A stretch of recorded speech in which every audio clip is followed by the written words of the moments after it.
सूत जी बोले, हे महर्षियों, ब्रह्मा जी के इस वचन को सुनकर मुनि श्रेष्ठ नारद प्रसन्न चित्त होकर शंकर जी का स्मरण करके आनंद पूर्वक कहने लगे, हे ब्रह्मन, हे विधे, हे विष्णु शिष्य, हे महाभाग, हे महामते, आपने शिव जी की अद्भुत लीला का वर्णन किया है। जब कामदेव अपनी पत्नी को प्राप्त कर प्रसन्न होकर अपने घर चला गया, तब प्रजापति दक्ष भी अपने घर चले गए। सृष्टिकर्ता आप ब्रह्मा तथा आपके मानस पुत्र भी अपने अपने घर चले गए। तब पितरों की जन्मदात्री वह ब्रह्मपुत्री संध्या कहाँ गई? उसने क्या किया और उसका विवाह किस पुरुष के साथ हुआ? इन सब बातों को और संध्या के चरित्र को विशेष रूप से कहिए। सूत जी बोले, तत्ववेत्ता ब्रह्मदेव परम बुद्धिमान देव ऋषि नारद के इस वचन को सुनकर भक्ति पूर्वक शंकर जी का स्मरण करके कहने लगे। ब्रह्मा जी बोले, हे मुने, संध्या का संपूर्ण शुभ चरित्र सुनिए, जिसे सुनकर हे मुने सभी स्त्रियां पतिव्रता होती हैं। वह संध्या जो पूर्व काल में मेरे मन से उत्पन्न हुई थी, वही तपस्या कर शरीर छोड़ने के बाद अरुंधति हुई। उस बुद्धिमती तथा उत्तम व्रत करने वाली संध्या ने मुनि श्रेष्ठ मेधातिथि को कन्या के रूप में जन्म ग्रहण कर ब्रह्मा विष्णु तथा महेश्वर के वचनों से महात्मा वशिष्ठ का अपने पति रूप में वर्ण किया। वह श्रेष्ठ पतिव्रता, वंदनीय, पूजनीय तथा दया की प्रतिमूर्ति थी। नारद जी बोले, हे ब्रह्मन, उस संध्या ने क्यों कहा तथा किस उद्देश्य से तप किया? हे ब्रह्मन, उस संध्या ने क्यों, कहा तथा किस उद्देश्य से तप किया? किस प्रकार वह अपना शरीर त्याग करके मेधातिथि की कन्या हुई और उसने किस प्रकार ब्रह्मा विष्णु तथा शिव के द्वारा बताए गए उत्तम व्रत वाले महात्मा वशिष्ठ को अपना पति स्वीकार किया? हे पितामह, इसे सुनने की मेरी बड़ी उत्सुकता है, अतः सुनने की इच्छा वाले मुझ से अरुंधति के चरित्र का विस्तार पूर्वक ठीक ठीक वर्णन कीजिए। ब्रह्मा जी बोले, हे नारद, पहले अपनी पुत्री संध्या को देखकर मेरा मन काम से आकृष्ट हो गया, किंतु बाद में शिव के भय से मैंने उसे छोड़ दिया। काम बाण से घायल होकर उस संध्या का तथा मन को वश में रखने वाले महात्मा ऋषियों का भी चित्त चलायमान हो गया था। उस समय मेरे प्रति कहे गए शिव जी के उपहास युक्त वचन को सुनकर और ऋषियों के प्रति अपने चित्त को मर्यादा छोड़कर चलायमान देखकर तथा बार बार मुनियों को मोहित करने वाले उस प्रकार के भाव को देखकर वह संध्या विवाह के लिए स्वयं अत्यंत दुखी हुई।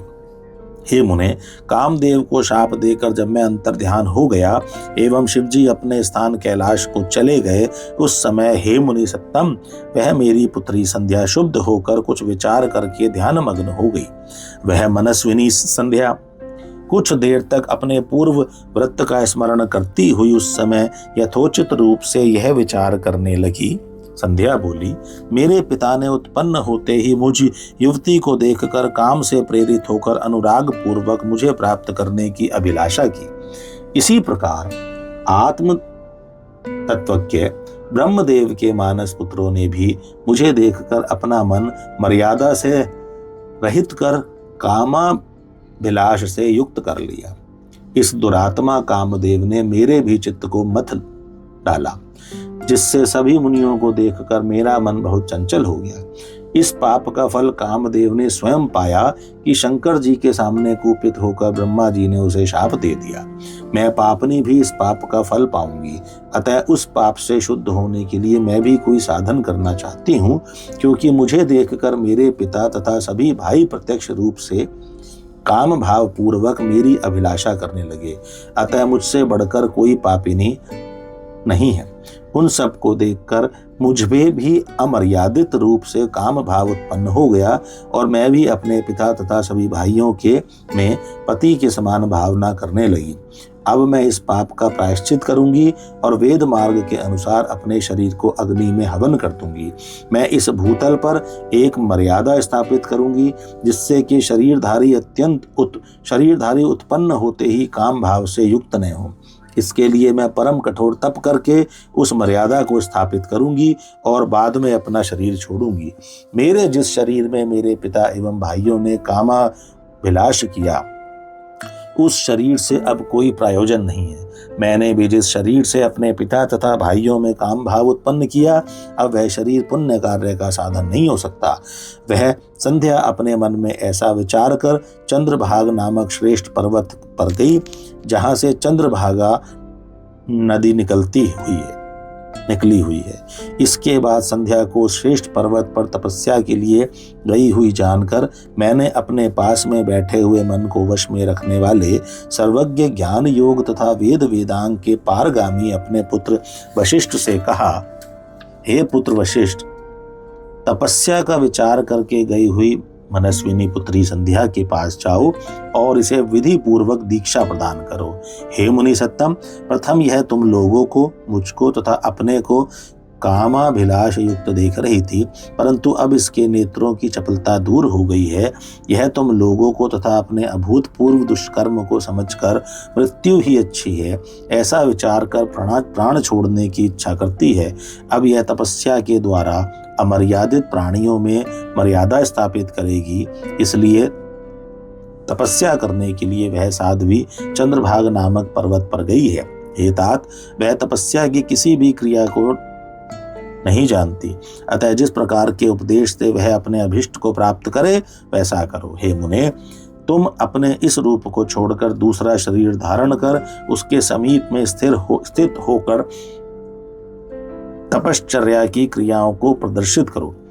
उसने यहाँ पर मेरे तथा तुम्हारे रूप को पहले देख लिया है, इस रूप द्वारा वह कुछ भी शिक्षा ग्रहण नहीं करेगी, इसलिए दूसरा रूप धारण करो। ब्रह्मा जी बोले, हे नारद, इस प्रकार दयालु मुनि वशिष्ठ जी ने मुझसे आज्ञा प्राप्त की और तथास्तु ऐसा कहकर वह संध्या के समीप गए। वशिष्ठ जी ने वहां मानसरोवर के समान गुणों से परिपूर्ण देवसर को तथा उसके तट पर गई हुई उस संध्या को भी देखा। उज्ज्वल कमलों से युक्त वह देवसर तट पर स्थित संध्या द्वारा इस प्रकार शोभित हो रहा था, मानो प्रदोष काल में उदित चंद्रमा तथा नक्षत्रों से युक्त आकाश रात्रि में सुशोभित हो रहा हो। कौतूहल युक्त वशिष्ठ जी सुंदर भावों वाली उस संध्या को देखकर ब्रह्लोहित नामक उस तालाब की ओर देखने लगी। उन्होंने उसी चंद्रभाग पर्वत के शिखरों से दक्षिण समुद्र की ओर जाने वाली चंद्रभागा नदी को देखा। वह नदी चंद्रभाग पर्वत के विशाल पश्चिमी भाग को तोड़कर समुद्र की ओर उसी प्रकार जा रही थी जैसे हिमालय से गंगा समुद्र में जाती है। उस चंद्रभाग पर्वत पर ब्रह्लोहित सरोवर के तट पर स्थित संध्या को देखकर वशिष्ठ जी आदर पूर्वक उससे पूछने लगे, हे भद्रे, इस निर्जन पर्वत पर तुम किस लिए आई हो? तुम किसकी कन्या हो और यहाँ क्या करना चाहती हो? पूर्ण चंद्रमा के समान तुम्हारा मुख मलिन क्यों हो गया है? यदि कोई गोपनीय बात न हो तो बताओ, मुझे सुनने की इच्छा है। ब्रह्मा जी बोले, उन महात्मा वशिष्ठ की बात सुनकर उन्हें महात्मा प्रदीप्त अग्नि के समान तेजस्वी ब्रह्मचारी तथा जटाधारी देखकर और आदर पूर्वक प्रणाम कर संध्या उन तपोधन वशिष्ठ से कहने लगी, हे विभो, मैं जिस उद्देश्य से इस सिद्ध पर्वत पर आई हूँ वह तो आपके दर्शन मात्र से ही पूर्ण हो जाएगा। हे ब्रह्मन, मैं तप करने के लिए इस निर्जन पर्वत पर आई हूँ। मैं ब्रह्मा जी की पुत्री हूँ और संध्या नाम से प्रसिद्ध हूँ। यदि आपको उचित जान पड़े तो मुझे उपदेश कीजिए। मैं तपस्या करना चाहती हूँ, अन्य कुछ भी गोपनीय नहीं है। मैं तपस्या की कोई विधि बिना जाने ही तपोवन में आ गई हूँ। इसी चिंता से मैं सूखती जा रही हूँ तथा मेरा हृदय कांप रहा है।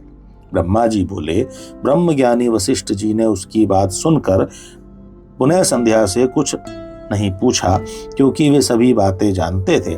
इसके बाद वे मन में भक्त वत्सल शंकर जी का स्मरण कर तपस्या के लिए उद्यम करने वाली तथा मन को वश में रखने वाली उस संध्या से कहने लगे, हे देवी, जो महान तेज स्वरूप, महान तप तथा परम आराध्य हैं, उन शंभु का मन में ध्यान करो।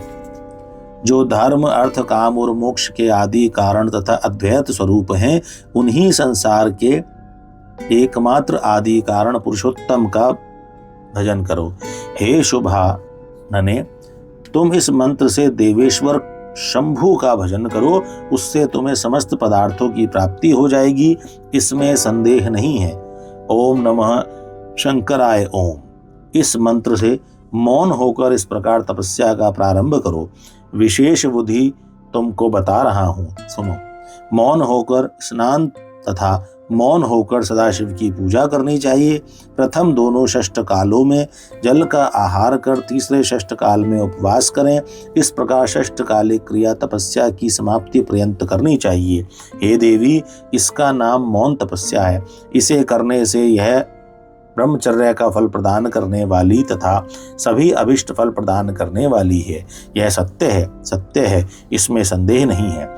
इस प्रकार चित्त में विचार करके सदाशिव का गहन चिंतन करो। ऐसा करने से वे तुम्हारे ऊपर प्रसन्न होकर शीघ्र ही अभिष्ट फल प्रदान करेंगे। ब्रह्मा जी बोले, इस प्रकार मुनि वशिष्ठ वहां बैठकर संध्या को तपस्या की यथोचित विधि बताकर अंतर्ध्यान हो गए।